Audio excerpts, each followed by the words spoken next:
1914 and 1917. And we are talking about none other than Bhagwan Sri Shirdi Baba. My grandmother was maybe 6 or 7 years old that time. Hirabai Bododik, one of the great singers, the vocalists of our country. Like, we refer M.S. Subbalakshmi as Mata. Luckily, my grandmother was the same and in the North Indian style. Her father, my great-grandfather was a Muslim. His name was Ustad Abdul Karim Khan, the founder of Kirana Gharana. A very, very worshipped, a very divine soul. We never could, because we were not even born that time. But that experience is about them, my grandmother especially. And I'm narrating this exactly as what Swami told me in the interview room. So so they were traveling, that Ustadji Abdul Karim Khan Sahib, my grandmother as a kid, 6-7 years old, and mother and all. So they were traveling in the train, and this girl had some kind of a disease or some kind of infection which was not diagnosed that time. And they were traveling for a long time because train speeds were very fast, 12 kilometers per hour or something. I do not know. I'm talking about 1914-13. So they found out that there was some doctor in the train, and they found that the temperature has crossed 5. So they said, better you get off the next station and take care of the doctor and treat her very well, because it's dangerous to travel in. So they got off at that station, and they looked around and they found out, but there was no doctor we found. So, but somebody said, why don't you take a tanga and go over there? There is Baba sitting there. You take the baby to Baba.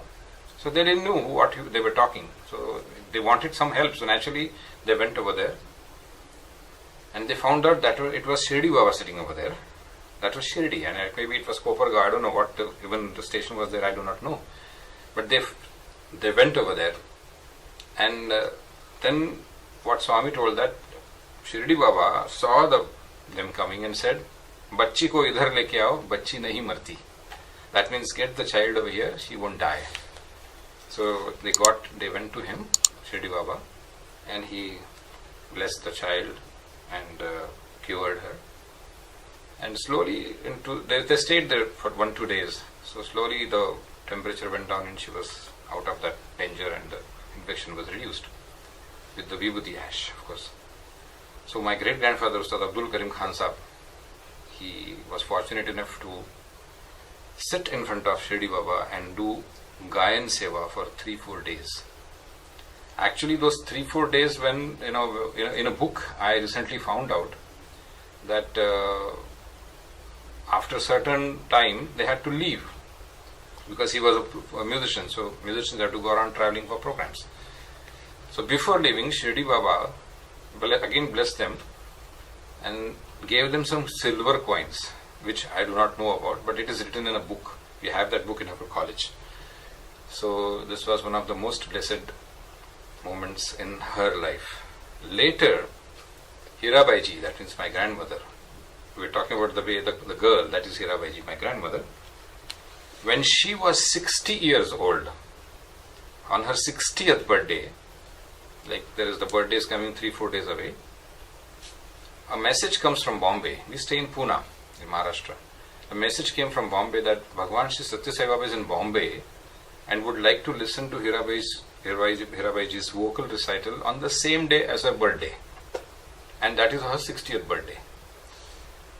Now, she was a very pious woman, very, very pious woman, and she adored and worshipped, and she was very, very, religious minded, and she used to do all this beautiful, slokas she used to read. She used to do all this small prayers in the morning, cook for God, early morning.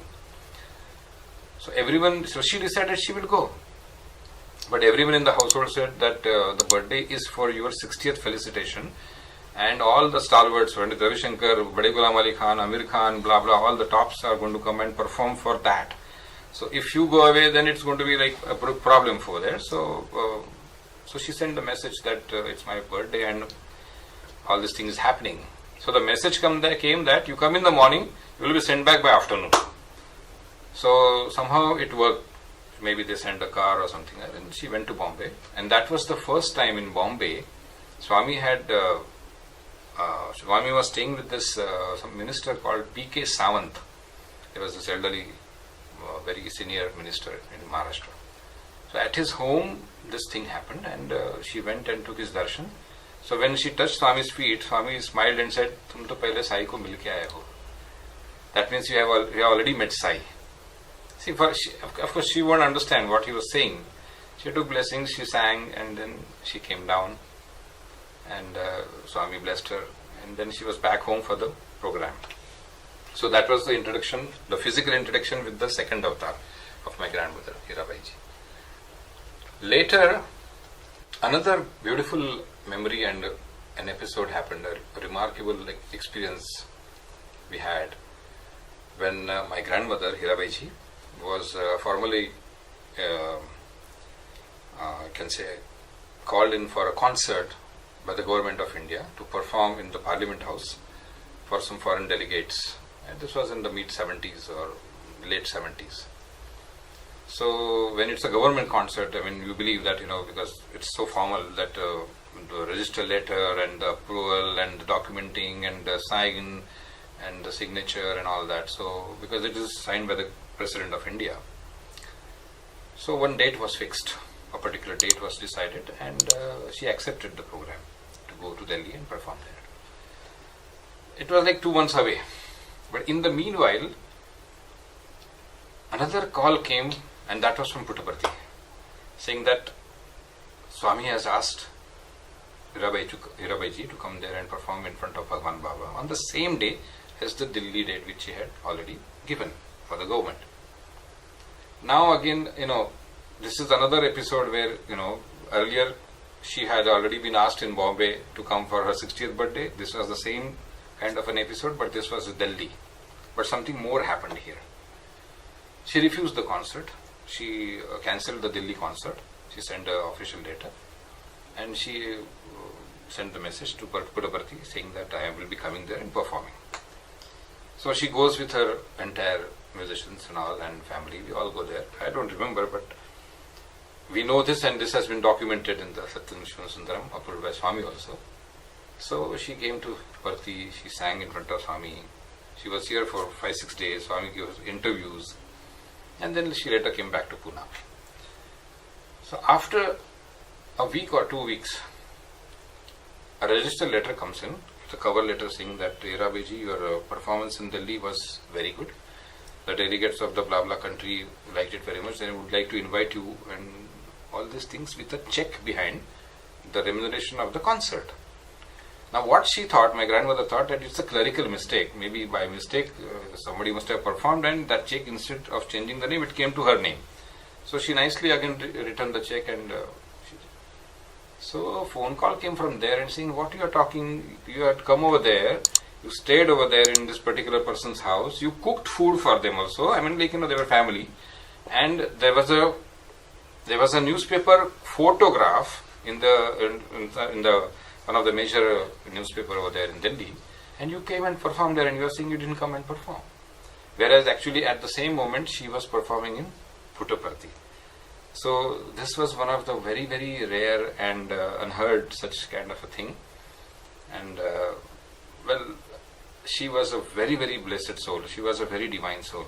Because my grandmother used to sometimes get up alone early in the morning, like between 2, 3 or 4, something like that, and secretly cook a bajra bhakri, a thick roti we have. And she used to give it to somebody. So one day I asked my mom that who is she cooking for? Is she eating? I mean, what is like she's getting so much early in the morning? So I asked her only. Then she said, no, sometimes Swami comes, Shirdi Baba comes and asks for madhukri. He asks for food. And he stands behind the gate of the house, and he asks from there. So he likes warm, very fresh cooked bajra bhakri. So she used to cook for him.